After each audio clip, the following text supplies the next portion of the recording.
Thank you, Ray, and welcome everybody. As Ray said, my name is Kathryn Korstoff. I'm with Research Rockstar. We're a market research training and staffing firm.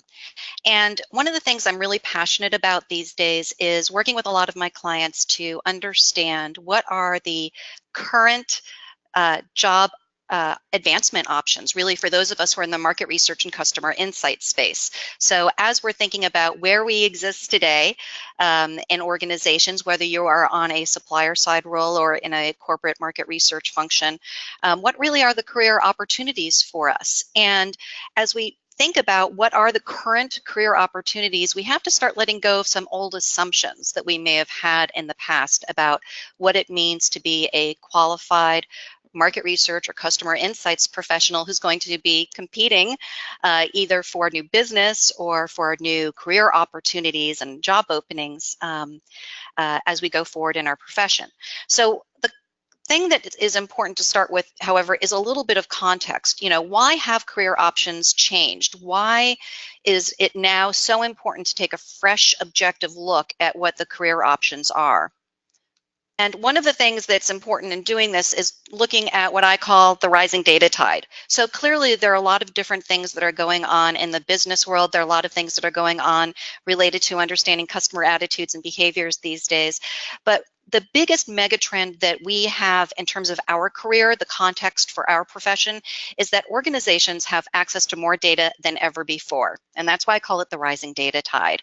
So organizations are spending enormous amounts of money on data. And even if we just look at data related to understanding their markets or their customers or customer behaviors, that's still many, many data sources. You know, in the old days when we wanted data about customer attitudes or behaviors, we used to have to go out and get it by brute force, right? It was all about primary data collection. But remember, a lot of the people that are using market research and customer insights data now also commonly have access to methods that leverage other types of data: scanner data, customer loyalty data, census data, Google Analytics data, web commerce data, all sorts of different data sources that organizations leverage these days. So market research and customer insights doesn't exist in a silo. It does exist in a broader business data world where we have new colleagues and there are new topics that we have to deal with. Probably the one that we think about the most is the broad topic of big data. Now, IDC says by 2020, or in the year 2020, over $200 billion will be spent on big data and analytics. That is a lot of money. So again, it's really about this context that organizations are spending more money than ever before on data, and they're getting data from more different places than ever before. It also means that they're making fresh choices about finding people who are qualified to work with all those data sources, right? So a business decision maker who's planning on figuring out how their organization is going to make the best use of many different types of data sources these days is going to be posting jobs that reflect the skills that they feel are going to be required for somebody to have the right credentials, the right skill set to help advance an organization's use of data. So what's been interesting is I've been studying job postings for a little over a year now, and I've been getting more and more granular as time goes on. And the reason why I look at job postings is because it gives me the most detailed view of the specific skills that are being required for different types of positions. Now, other people choose to use data about, from various sources that tell you how many people are in different professions, how many people have the job title market research, how many people have the job title data analytics, et cetera. In looking at some of those data sources, I actually found them to be somewhat problematic because the term market research, for example, means different things to different people. It can mean stock market research, for example. So that's why the data that I'm finding to be most compelling in terms of uncovering where organizations are investing is in looking at actual job postings. So in this case, I pulled some data in February from Indeed. I also do sometimes look at LinkedIn job postings. And when I took my snapshot in February of 2017, I saw 21,000 job postings that had a requirement for big data skills. 21,000.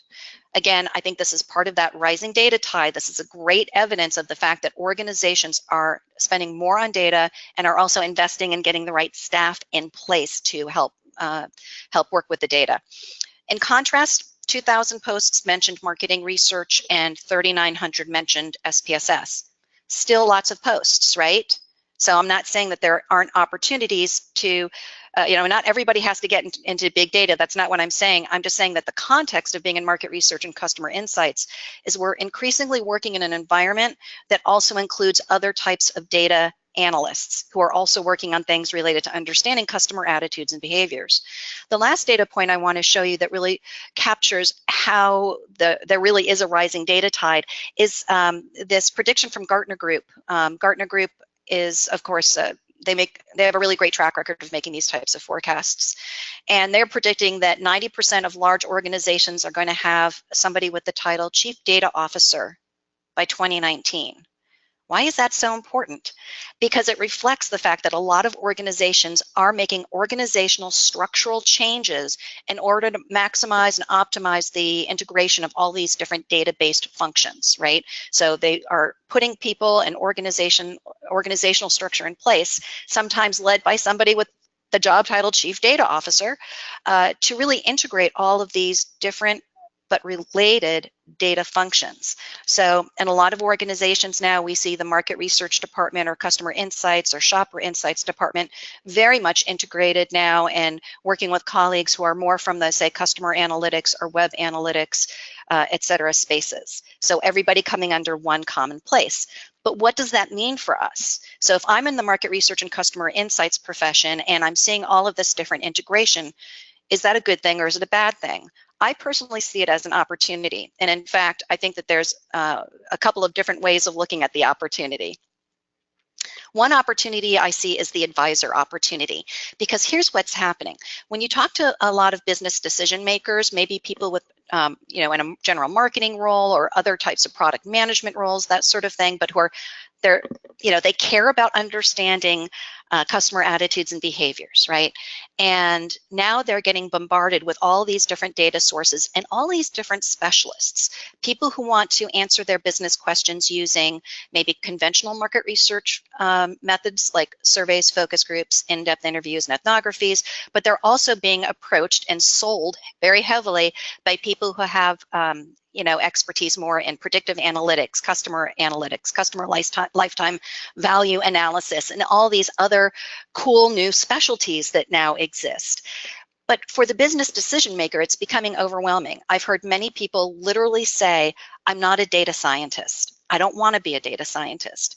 And so this is where I think one of the most important opportunities comes in for those of us who are in the market research and customer insight space, which is I think there's an opportunity for those of us in this profession to position ourselves and perhaps our larger profession as being the data agnostic advisor, the person who has enough expertise about many different data sources and methods that we can be reliably called upon to give objective recommendations. So if your client has business decision need A, that they're not just being told, oh, the default answer here is focus groups. No, maybe it's focus groups, maybe it's scanner data, maybe it's a marketing experiment, maybe it's something else. But the data agnostic advisor is going to have enough knowledge about different methods that they can really, truly, credibly recommend different methods without bias.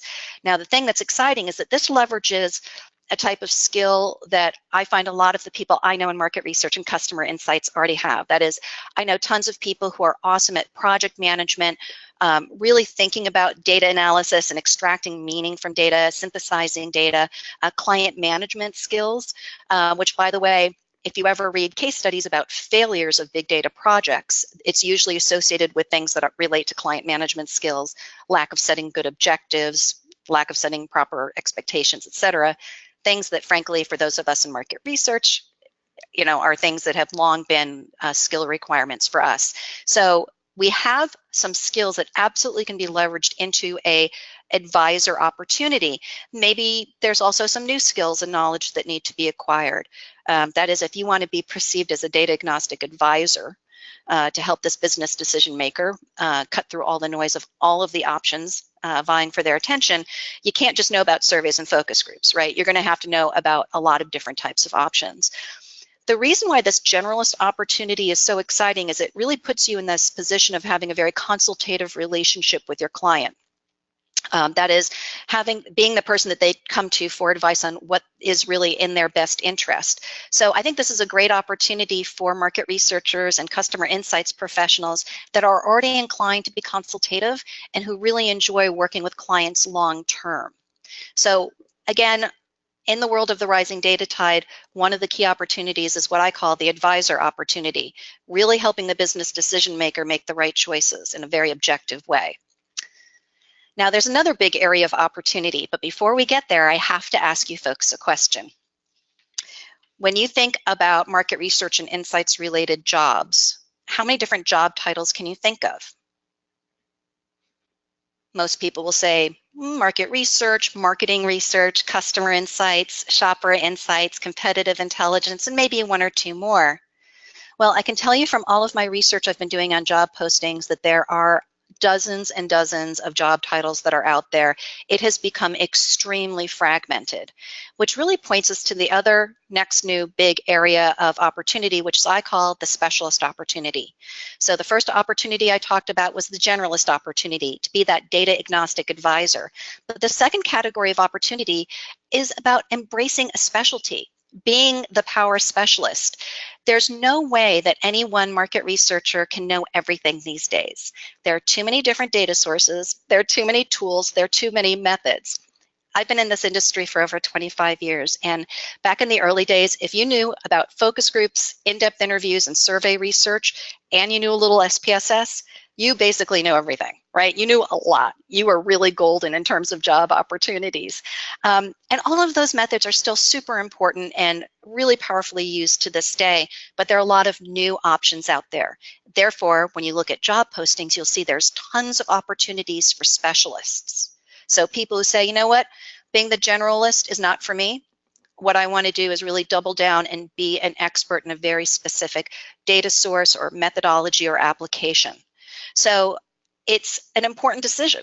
You know, what are the specialties that are going to be most of interest to you, that you really want to say, this is my specialty. So embracing a specialty is the other big opportunity, and there are all sorts of specialties. There's the opportunity to be a customer experience or CX specialist. There's postings for ethnographers. There's, of course, opportunities for survey researchers. There's opportunities to pivot a little bit and apply some of your skills to maybe double down as a marketing scientist, or to embrace a new data analysis tool that's extremely popular, for example, R. So there are tons of opportunities for specialists out there.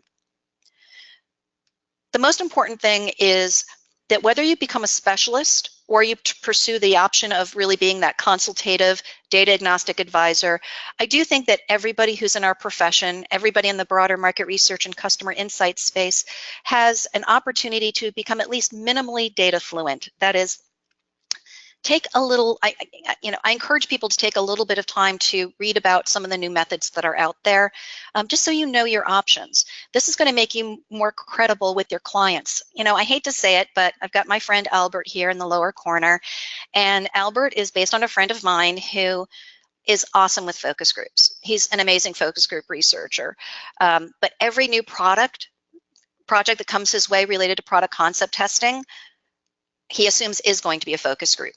And his narrow set of options is starting to turn off clients because they know that there are other options now for product concept testing. Product concept testing could be done in a number of different ways, some using super cool online simulation tools. I mean, just all sorts of different options out there. So I'm concerned about my friends like Albert who don't at least know about what the other options are so that they can help advise their client and make an objective case for their recommended methodology. So even if you're going to be a specialist, I do encourage people to know your options. There's plenty of places there's tons of reading about all the new different research methods out there. So you can be data agnostic even if you are going to embrace a specialty. The truth of the matter is you need to be data agnostic because your clients are becoming data agnostic. They are becoming aware that they have many different data sources and research methods available to them. So I do think it's important for our career path that we don't get perceived as biased towards a very specific set of options. So just even to minimally become aware of what some of the new research and data sources are, I think it helps all of us. So then the big question is for you yourself. Would you rather be the data agnostic advisor and leverage your current expertise and skills that way, perhaps building on them a little? Or do you want to be the specialist, the power specialist who's really known for a very specific type of skill set? They're both totally valid options, but you do have to make a choice. So with that,